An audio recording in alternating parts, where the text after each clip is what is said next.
मिट्टी दुनिया की शायद अकेली चीज़ है जिसे जितना रौंदा जाए वो उतनी मुलायम हो जाती है। शायद अकेली चीज़ जिसे अपने मसले जाने का कोई गम नहीं है। मिट्टी जिसे देख के हम बचपन की उदाहरण दिया करते हैं। जैसे कहते हैं ना कि बच्चे मिट्टी की तरह होते हैं, जैसा आकार दो वैसे ही बन जाते हैं। मैंने मिट्टी को अलग अलग रूप में देखा है। कभी माँ की तरह सहजते देखा है तो कभी प्रेमिका की तरह अपनी उंगलियों में लिपटते देखा है, कभी बच्चे की तरह फैलते हुए देखा है। तो क्या है ये मिट्टी का फैलना और फिर सिमट जाना? क्या है इसका मेरे साथ घुल मिल जाना? मिट्टी यूं ही तो इतनी महान नहीं हो सकती। कैसे बारिश की दो बूंदें पड़ते ही खिलखिला उठती है और सारे में अपनी खुशबू फैला देती है। मैं मिट्टी की खुशबू बनना चाहती हूँ।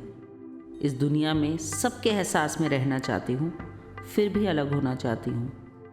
मैं सिर्फ आंगन तले रहकर घर के हर कमरे में घुसना चाहती हूँ। तपती धूप में झुलसने के बाद मैं बारिश में नहाना चाहती हूँ। मैं इतने अरमान लिए क्यों सिर्फ मिट्टी ही बनना चाहती हूँ? क्या दुनिया में और कुछ नहीं है बनने के लिए? बनना है तो आकाश बनो, कितना विशाल अस्तित्व है उसका। और बनना है तो पवन बनो, किस वेग से आगे बढ़ती है पवन कि कोई रोक ही ना पाए।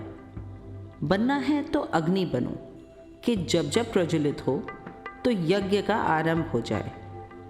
और बनना है तो जल बन जाओ, जो गंगा की तरह सदैव पूजी जाओ। फिर मुझे मिट्टी ही क्यों बनना है? मिट्टी को विशाल होने का घमंड नहीं, मिट्टी को स्वयं का घर छोड़ के बह जाने का डर नहीं, मिट्टी को अपने वेग सा अहंकार नहीं, मिट्टी को अपनी तपिश सा क्रोध नहीं। वो तो बस शीतल कोमल सौम्य है, क्योंकि वो माँ है। वो धरती की चादर है जिसमें अनगिनत फसलें उगाई गई हैं, हमारे लिए जिसमें अनगिनत घरौंदे बनाए गए हैं। इस मिट्टी में माँ का अस्तित्व है। इसके गर्भ में जाने कितने ही विशाल ब्रह्मांड हैं जिसकी कल्पना भी नहीं की जा सकती। ये खनिज और रत्न मानो किसी सितारों की तरह समेटे हुए हैं खुद में। मैं इसके गर्भ में फिर से समा जाना चाहती हूँ। मैं वैदेही होना चाहती हूँ। औरत का माँ हो जाना, प्रेमिका हो जाना, संगिनी हो जाना, बेटी हो जाना, बहन हो जाना, सब एक ही तो है।